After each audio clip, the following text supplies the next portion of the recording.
తల్లి కోరిన కోరికలు తీర్చే కల్పవల్లి తుమకాపల్లి గ్రామంలో 9 రోజుల నుండి ఊరిలో గట్టలు ఊరేగింపుతో అమ్మవారికి సమర్పించుకుంటామని భక్తి శ్రద్ధలతో తెల్లవారుజాము నుండి పసుపు కుంకుమలతో డప్పులతో ఆలయానికి వచ్చి అమ్మవారిని దర్శించుకొని సంతృప్తిని వ్యక్తం చేశారు.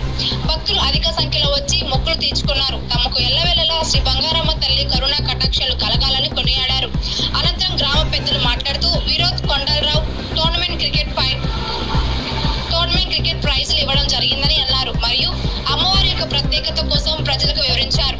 శ్రీ బంగారమ్మ తల్లి అమ్మవారు 100 సంవత్సరాల నుండి ఆనవాయితీగా వస్తుందని, పండుగలో మేళ తాళాలతో తీన్మార్ డప్పులతో సంస్కృతి కార్యక్రమం బాణ సంచాలతో అంగరంగ వైభవంగా తల్లి సేవలో ప్రత్యేక పూజలు నిర్వహిస్తామని అన్నారు. ఈ కార్యక్రమంలో గ్రామ పెద్దలు, గ్రామ ప్రజలు తదితరులు ఈ కార్యక్రమంలో పాల్గొని విజయవంతం చేశారు. గ్రామంలో 16/4/2025 నుంచి 24/4/2025 వరకు 9 రోజులు గ్రామదేవ పండుగ ప్రతి సంవత్సరం కూడా జరపడం ఆనవాయితీగా వస్తుంది. మరి ఈ పండుగ నిమిత్తం నిన్న తొలి రోజు రాష్ట్ర వాలీబాల్ నిర్వహించడం జరిగింది. అలాగే 22 టీములతో కోలాటం పోటీలు కూడా పెట్టడం జరిగింది. ఈరోజు అనుపు కార్యక్రమంలో 2 డ్యాన్స్ ఈవెంట్స్, ఎమ్మెల్యే ఈవెంట్స్, అలాగే మ్యాక్స్ ఈవెంట్స్, 2 అతి పెద్ద భారీ సెట్టింగులతో 2 డ్యాన్స్ కార్యక్రమం కూడా ఈరోజు జరుగుతుంది. అలాగే రాత్రి 10 గంటలకు మా గ్రామం యువకులందరూ కూడా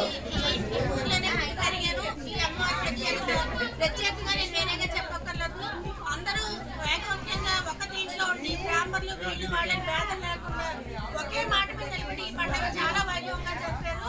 బ్రాహ్మణులు నియమాలతో ఉన్నారు అన్నది ప్రత్యేకంగా చెప్పాల్సిన విషయం కాదు, కానీ అందరి జాతులు కూడా నియమనిష్టలతో ఉన్నారంటే అది చాలా ప్రత్యేకంగా చెప్పుకోవచ్చు. నిజంగా ఈ సందర్భంలో ఈ పండుగ ఇంత ఘనంగా జరిగింది అంటే మాత్రం అందరి సహకారంతో ఒక మాట మీద జరిపారని మరి చెప్పుకోగలుగుతున్నాను.